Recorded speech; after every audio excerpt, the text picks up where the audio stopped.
বন্ধুরা, সকাল বেরোনোর আগে আজকে খেয়ে যাব হচ্ছে, দেখতেই পাচ্ছ, জল ঢালা ভাত বা ওই পান্তা ভাত বা জল ঢালা ভাত যাই না বলো কেন।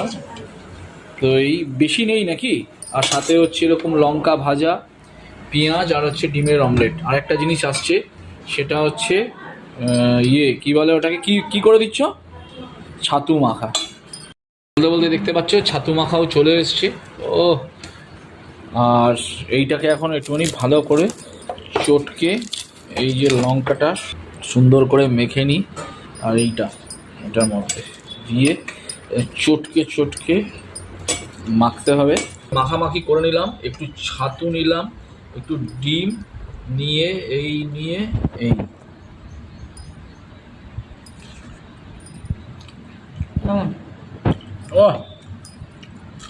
একটু পেঁয়াজ